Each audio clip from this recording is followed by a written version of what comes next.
Well, good morning guys, I hope you're all doing well and welcome to the Uists.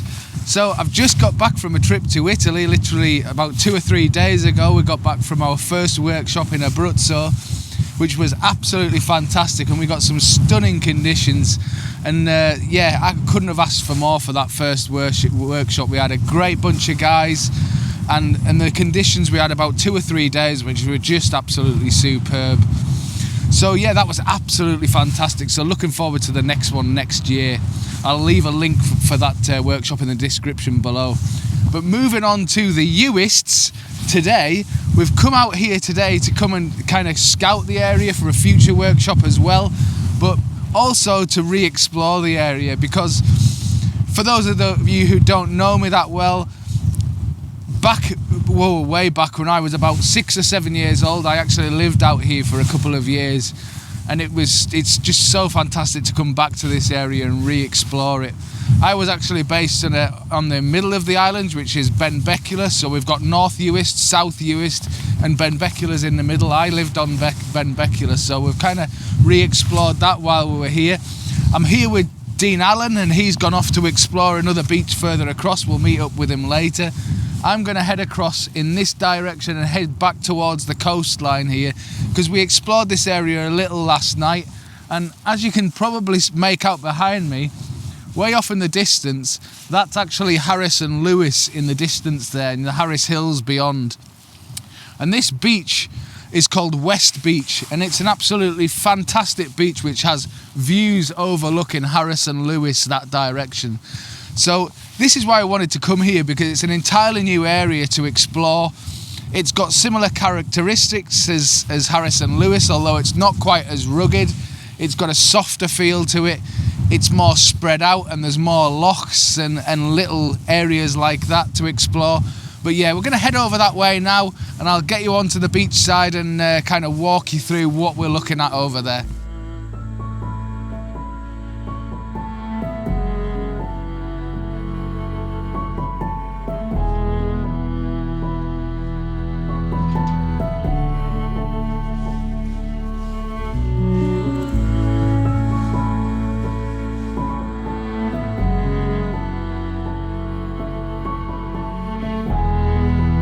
As you can see, this place is an absolutely stunning location.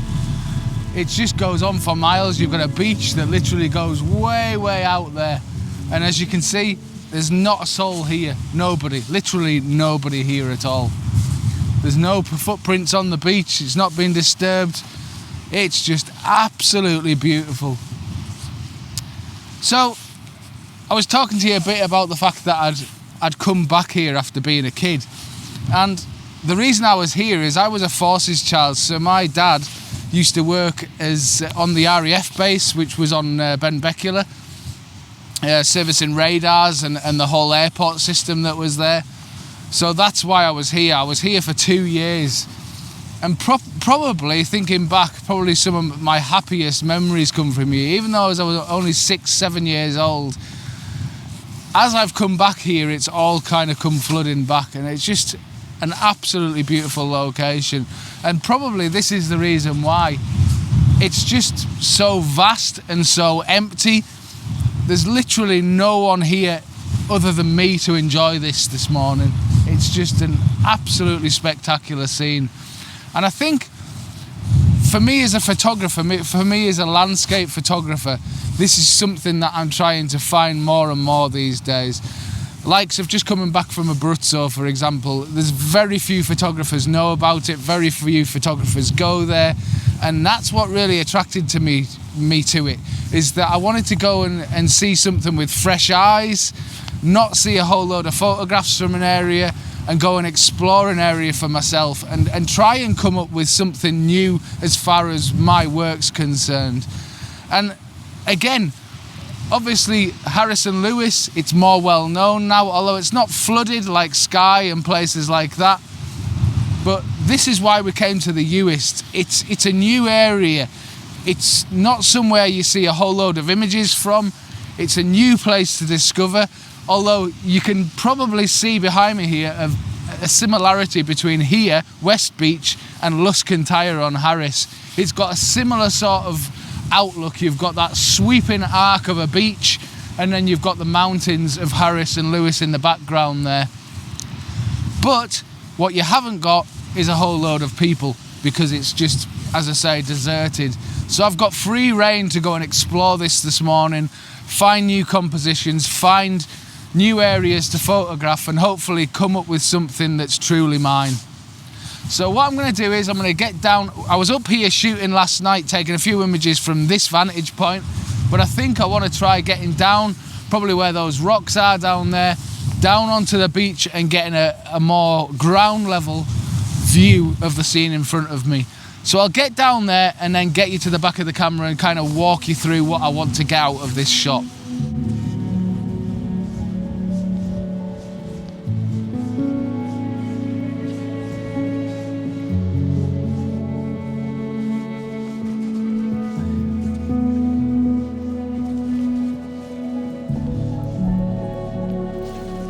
Now, first things first, before I actually start marching across this area, what you have to bear in mind when you come to a location like this and it's completely clean, there's no footsteps at all, because there was quite stormy last night, so any footsteps or anything that there was has been washed out. Now, the other problem we have is, as you can see, there's a whole load of seaweed being washed up as a result of the storms. So yes, it's cleaned the beach, but it's also, in parts of it, left it really quite messy.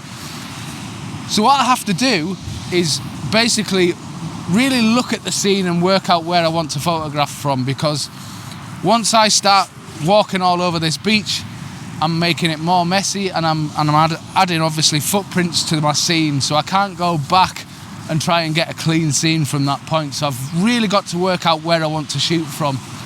So looking from here, what I want to do is avoid all this mess of the kelp and the seaweed lying on this beach, and I want to get up to where the rocks are, so I've got a cleaner point of view and basically a lot cleaner beach to play with. So always, when you've got a clean area like this, check before you walk all over it.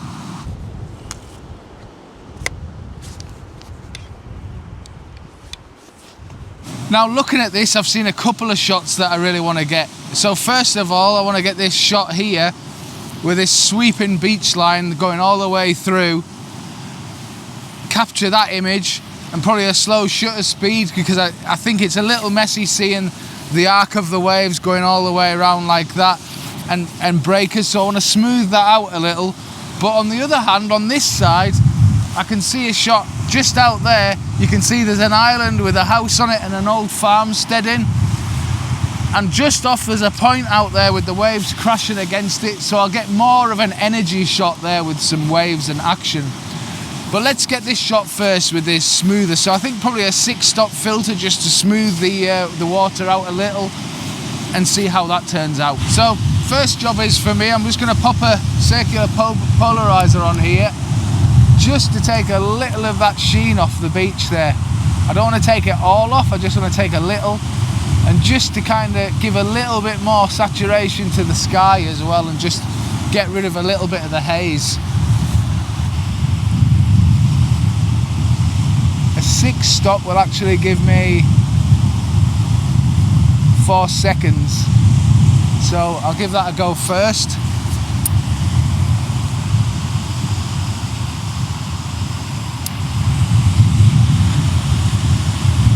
Yeah, and actually 4 seconds is really quite nice.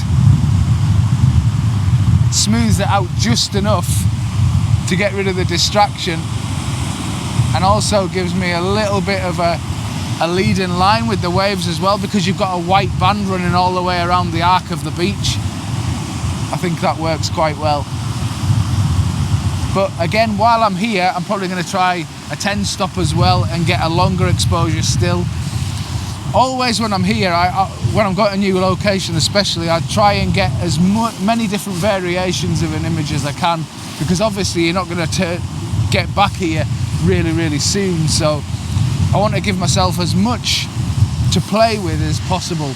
So I'll try the 6-stop, I'll try a 10-stop, I'll try taking a shot just as it is without any filters at all, just so I've got all the information to play with. So hopefully you'll be able to see this. I've got the waves running from about the middle of the frame there, arcing all the way around to the background there, and it arcs round all the way to the mountains in the background, giving a lovely sort of leading line, sweeping leading line. Now I've tried faster shutter speeds, slower shutter speeds. I'll see which works best. I'll pop both different types of images up on screen though, so you can tell me which ones you prefer, and I'll also put the image up from last night, which was from a higher vantage point up behind me here, and it got more of the arc of the sweeping water in there. So let me know which one you prefer.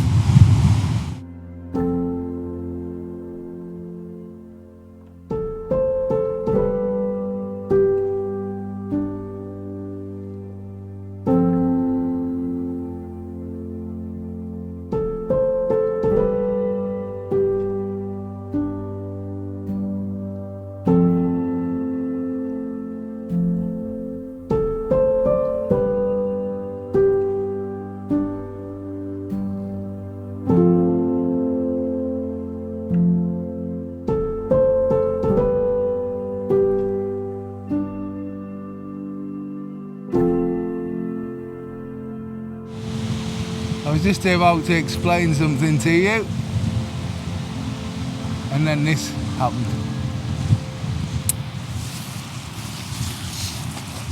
So basically, hang on a minute, I'll try and turn you around.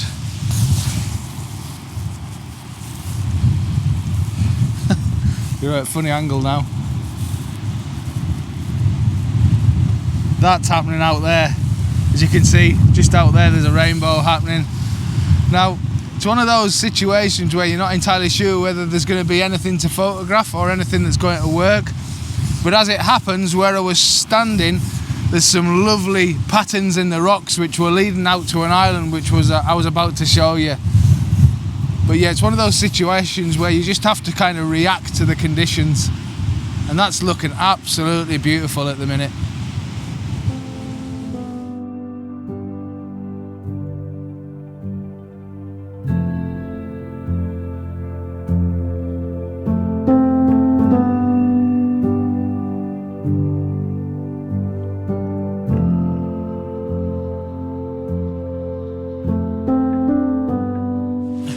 Sorry, that was one of those panic moments. Panic! Something's happening. So, yeah, I just had to grab that shot. Not sure if it worked, but hey, you don't know until you try.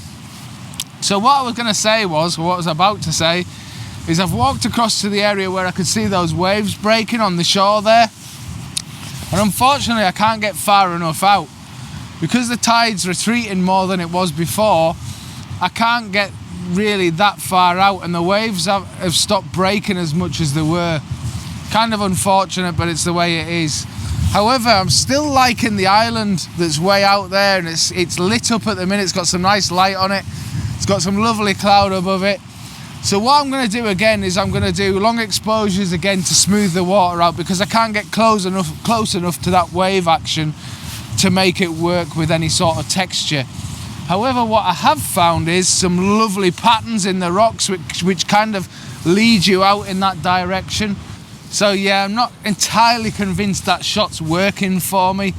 What I'm finding is because I'm using a wide angle to kind of capture the details in the rocks, the island back there is disappearing into the distance. It's getting smaller in the frame, and I'm not entirely sure that's working for me as an image. I think really what it needs is almost like a focal blend, so you get a longer lens to get right in and get the island and bring it closer towards the foreground there. But yeah, I don't think that's going to work for me. So what I'm going to do is I'm going to have a walk around this area, see if I can find something else to shoot. I might head back towards the beach over there. I did find some lovely detailed shapes in the rocks last night. I'll pop those images up now because they're more of an intimate scene, and they work really well because there's loads of absolutely stunning patterns and textures in these rocks that are definitely worth further exploration. So I'll pop those images up for you now, and I'll catch up with you when I get to my next scene.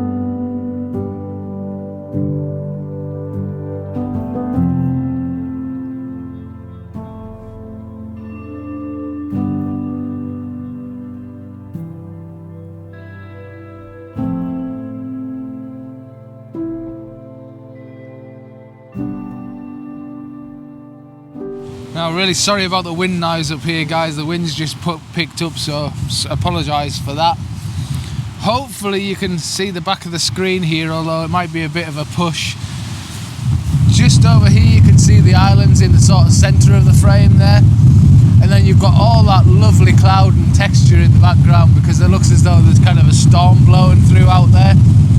And the island itself is highlighted and lit in a lovely sort of warm light, which is really nice.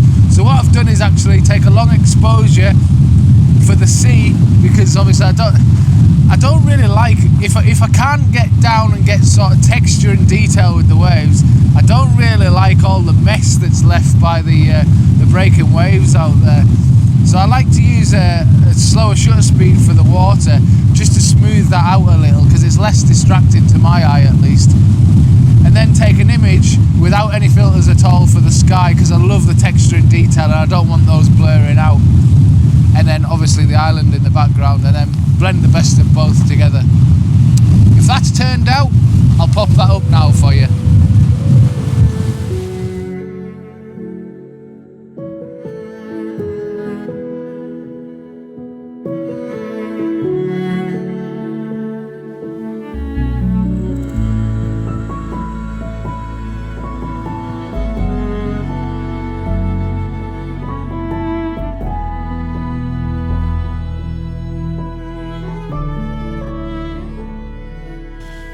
So, have you had a good day, mate? I've thoroughly enjoyed it. Where we've been today at West Beach here on Berneray is a pretty special location, and I've thoroughly enjoyed it. Yeah, it's very. Well, I was just saying to Cameron before, it's very similar to Luscantire, isn't it? It's got that same sort of curve to the beach. Yeah, it's got the mountains in the background there. Yeah, it's got all the same ingredients. You know, the marron grass and the sand dunes and the water and the hills. It's got the same ingredients. It's very similar. Yeah. Yeah, it is, but with less people. Although today, a little mini busload. Yeah. Yeah, I said earlier on in my piece, there's nobody here. We've got the place to ourselves, and within 5 minutes of saying that, people everywhere. There was about 10 people walking up and down the beach. Yeah. But thankfully, you know, they disappeared and had their little walk and left it to ourselves. Yeah, not too bad at all. Apart from a lone fisherman, that was about all that was left. Yeah. But a lovely area, and we've still got decent light, so I think we're going to do a little bit more exploring, I think. Yeah, we've still got an hour or two, so be a shame to miss out on that. Yeah, Rainbow's spectacular here as well. There's another one going off behind us. Yeah, they're all around. Yeah. It's just being patient, isn't it? Conditions change so quickly. It's just being patient and lucky. Yeah, just standing around waiting for the light to change, really. That's the key to it all. Yeah, it's a beautiful landscape. It really is a beautiful landscape. Yeah, for sure. Well, hopefully you've enjoyed this trip around the Uist today. On the next video, we're going to be visiting Barra and Vatersay, so hopefully you'll join me for that one. Thanks very much for watching, guys. Take care. See you soon. Bye-bye.